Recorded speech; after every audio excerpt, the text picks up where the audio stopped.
When we say integration, it is the reverse process of derivative.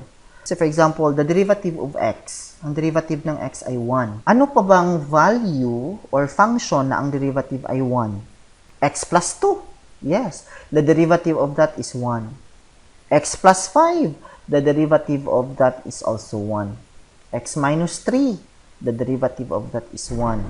Because the derivative of constant is 0. Okay. So, in the same manner, if the derivative of the function is 1, what is the function? Baliktarin natin. Kung ang derivative ay 1, ano ang function? X. No, not only x. It could be x. It could be x plus 1. It could be x plus 2.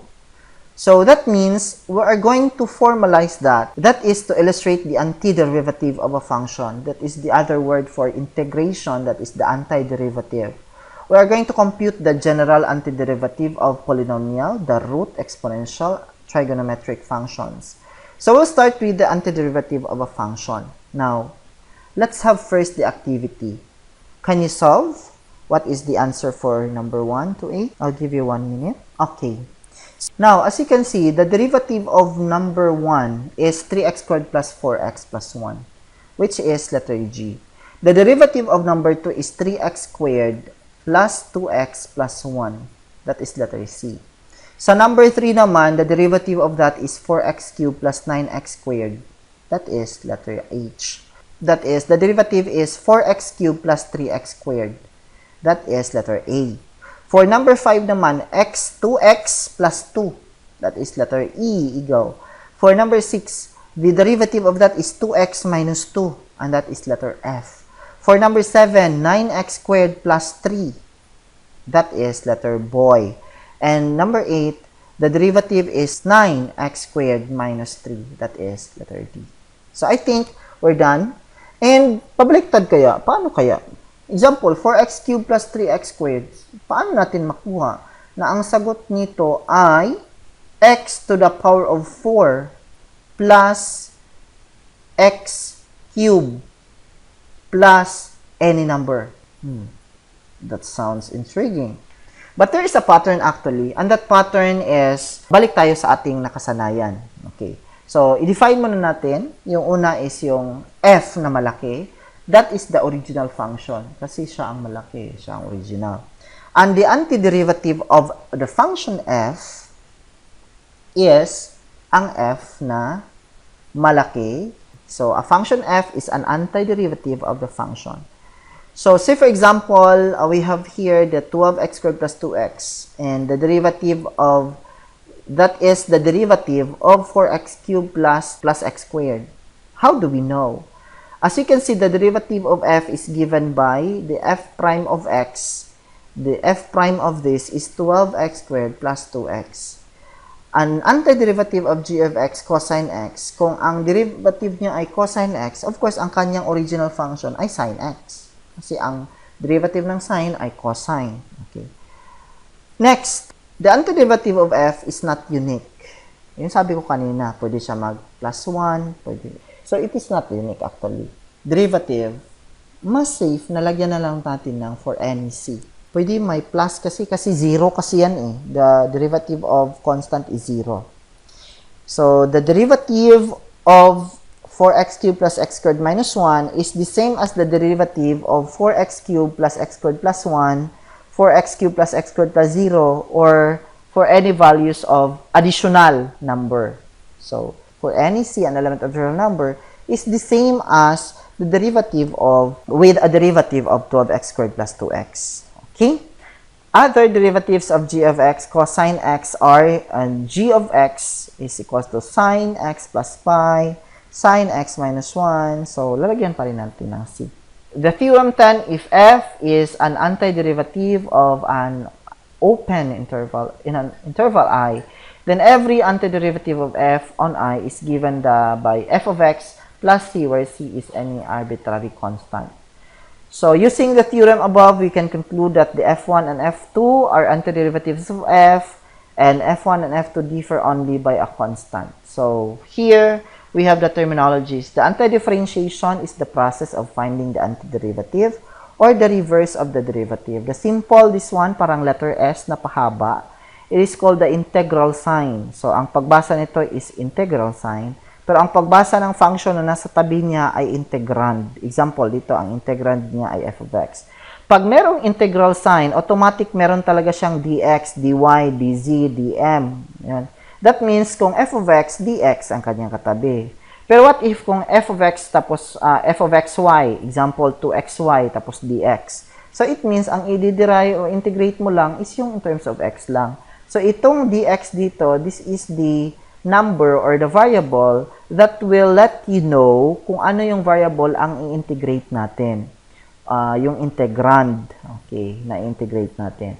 Then do not forget na babalik yan sa original function and then may plus c. Now the question is, kung sa derivative may higher order din ba ang ating integration? Yes, of course. Double integral nga lang ang pangalan. Hindi siya unlike sa derivative, we have the second derivative. Dito, hindi. We have the first integral. We have the double integral. We have the triple integral. So, triple, double yung term. So, the symbol, this one, dx, go hand in hand, and dx helps us identify the variable of integration. The expression of x plus c is called the general antiderivative of f. Meanwhile, each antiderivative of f is called a particular antiderivative of the function f. So, determine the general antiderivatives of the following functions. Now, before ako makalipat, I would like to start with this one. Okay. Alam natin na ang derivative ng constant ay 0. Ang derivative ng x ay 1. No? So, ang derivative ng x to the n ay n x raised to the power of n minus 1. Now, kung dito tayo galing, paano tayo makabalik doon? Yun yung pinakamalaking katanungan. Na alam natin na ang derivative ng x to the fourth ay 4x cubed. Now, kung bibigyan tayo ng 4x cubed, paano natin maibalik doon? So, babalik tayo dito. Kung dati ay nagma-minus 1 tayo, since reverse ito, it means mag-a-add 1 tayo. So, it means, ang 3 sa taas, lalagyan natin ng plus 1. Okay, next.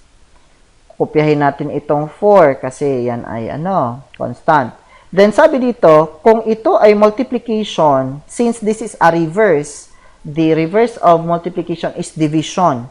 So, that means, kung ano ang ilalagay sa taas sa exponent, yun din ang ilalagay sa ilalim. So, why? Saan galing itong 4? Dito sa exponent. Hindi dito ha, dito. So, that means 4x to the fourth over 4, you will get an x to the fourth. Nakabalik din tayo. Kaya lang, lalagyan talaga natin dito ng plus c. Bakit? Because this one could mean hindi x to the fourth lang. Kasi x to the fourth plus 1 ay pareho sa 4x cubed na derivative sa x to the fourth. Pareho lang sila ng derivative for x cubed. It means, if we have here, determine the general antiderivative of the following, I'm very interested in number 2. Watch the column functions in column A with their corresponding antiderivative in column B. So, these are the original function. Ito yung mga derivative na function. In short, these are the antiderivative and these are the derivatives. Now, paano natin maibalik doon? So, kanina, we say na ito ay dadagdagan ng 1, i-divide ng 1, i-divide ng 3. Ito ay dadagdagan ng 1, so divide natin sa 2. Suppose we are going to answer this question sa number 1. I'm very interested in number 2. Match the functions in column A with the corresponding antiderivative of column B. So, it means itong column B, ito yung mga original functions, ito yung mga derivative. Or, we call this one as the integrand, ito yung ating antiderivative. Okay? So,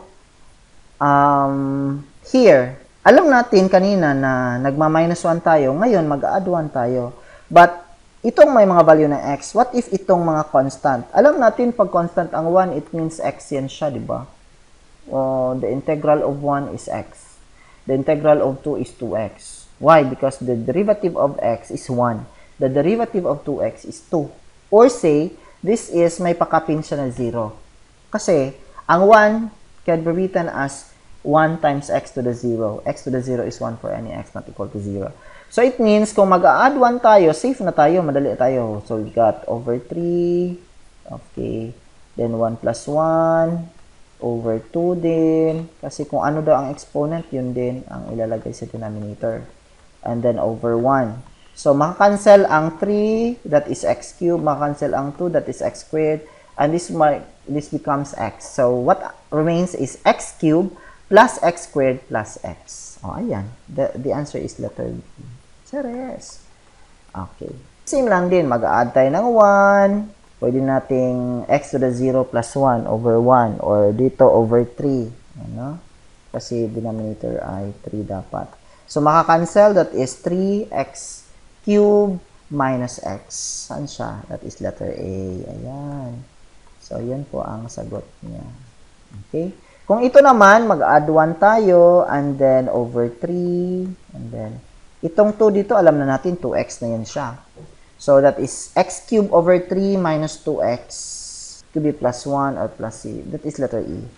This one, alam natin that this is equivalent to x squared minus 1.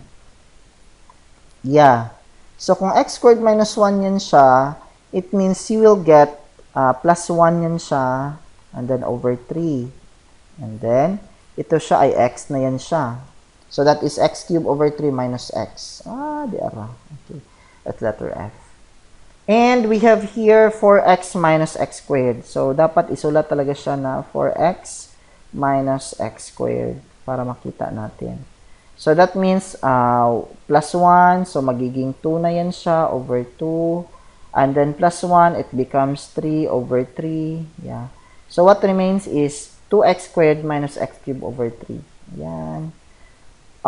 Positive. So, letter C. So, this one is x squared minus 4x. So, ang mangyari, mag plus 1 tayo, that is x cubed over 3. And then, minus 4x squared over 2 or minus 2x squared. So, x cubed over 3 minus 2x squared. Saan na yun? Yun. That is letter D. Any questions so far? Kung wala, let's proceed with this example.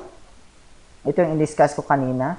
Now, let's have to clarify na the derivative of, alam natin na kung meron tayong product ng constant at saka function, automatic atin na siyang i-factor yung constant. So, that is the same in here. If factor natin ang constant and then hanapin natin ang integral, f na maliit. Addition, it means it is the sum of the antiderivative. Pero in here, hindi natin nakita ang multiplication at division. So, these are the theorems of antidifferentiation or the integral. The integral of dx is equals to x plus c kasi 1 po yan. Alam natin pag ini-number, that is 1, multiplicative identity. If n is any real number and n is not equals to negative 1, we've got x to the n dx. So, it means mag-add tayo ng 1, exponent nasa denominator, plus c. Okay. Then, for my constant, if a factor, then hanapin ang integral ng ating function. Kung ang sum naman, of course, i-integrate natin. Okay. Example, you are going to determine the following antiderivatives.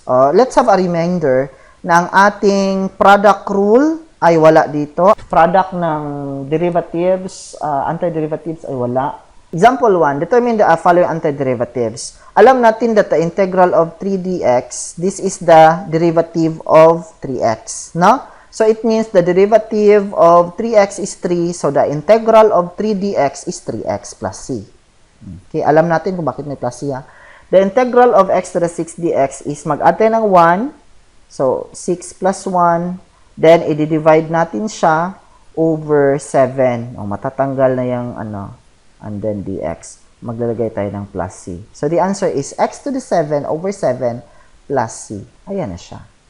Mag-add tayo ng 1, add tayo ng 1. So, negative 5 yung denominator. So, since negative siya, pwede nating ibaba, that becomes x to the 5th, of course. So, negative is from the negative 5. So, we have negative 5 times 1 over x to the 5th plus c. Okay? So, yun po yun. Integral of 4u du. Alam natin na ang u dito ay 1/2. So, kung mag-add 1 tayo, add 1 din tayo sa baba. So, it becomes 4u to the power of 3/2 over 3/2. Or, baliktarin natin. Kasi, when we divide 3/2, it means you are multiplying 2/3. So, it means 8 over 3. U to the power of 3/2 plus c. Ayan, check. Hiwalayin natin, 12x squared dx plus 2x dx. So, it means this is 12x squared, this is x cubed over 3. So, that is 4x cubed na. Ayan na siya. Then, this one is 2x squared over 2. Bakit? Kasi plus 1 over 2. That is cancelled. So, x squared plus c. Okay? For t times 2t minus 3, square root of t, pwede natin i-distribute muna ang t. Bakit? Kasi mahirapan tayo pag hindi makadistribute. Kasi wala tayong product sa integral. You will get 2t squared minus 3t to the power of 3/2 dt. So, since minus na ito, pwede nating hiwalayin. That is 2t squared minus 3t raised to the power of 3/2 dt. So, mag-add 1 ka dito, over 3 ka, kasi 2 plus 1 is 3. So, you got 2/3 t cubed. Dito naman ay mag-plus 1 ka, or that is 2 over 2. You've got 5/2. So, that is 5/2 over 5/2. We know that 5/2 dividing 5/2 is the same as multiplying 2/5. So, 3 times 2 over 5, that is 6 over 5. T raised to the power of 5/2. So, plus c na naman. Check! And this one, x squared plus 1 over x squared. Alam natin na pwede nating x squared ay magiging ito, denominator ng dalawa. So, x squared over x squared plus 1 over x squared. So, ang mangyayari ay 1 plus 1 over x squared, or ang x squared ilipat natin sa taas, that is 1 plus x to the negative 2. So, pwede na nating hiwalayin. That this one is, 1 dx, that is x. And this one is x to the negative 1 over negative 1, kasi mag-add tayo ng 1. Plus c, that is, ibaba na natin ito, ang negative ay ilalagay sa gitna, so that means 1 over x to the power of 1 times 1 times negative, of course negative, plus c. Ayan siya. So, remember na ang product is wala dito. It is not the same. And also with the quotient, they are not the same. Okay? So, these are the exercises for this x squared dx, of course, x cubed over 3, yeah. Dito, kahit i-mental, pwede na x to the 4th over 4 plus 2/3 x cubed plus c. Ito naman ay mag plus 1 plus 1. So, 3 over 20 x to the 5th plus x cubed plus x plus c. Ito naman ay x to the power of negative 1 over negative 1, or that is 1 over x times negative plus c. Ayan siya. How about kung ito? Kasi negative 1. So, here is, alam natin that the derivative of ln of x is 1 over x. So, it means kung ang integral ng dito, x to negative 1, that is 1 over x, okay, dx, of course, alam natin yan that this is equivalent to ln x plus c. So, it means, ma-integrate natin yan siya as x to the negative 2 over negative 2. Ito ay x to negative 1 over negative 1. Pero ito ay, ang integral niyan ay ln of x. So, thank you so much. And for the exercises, good luck.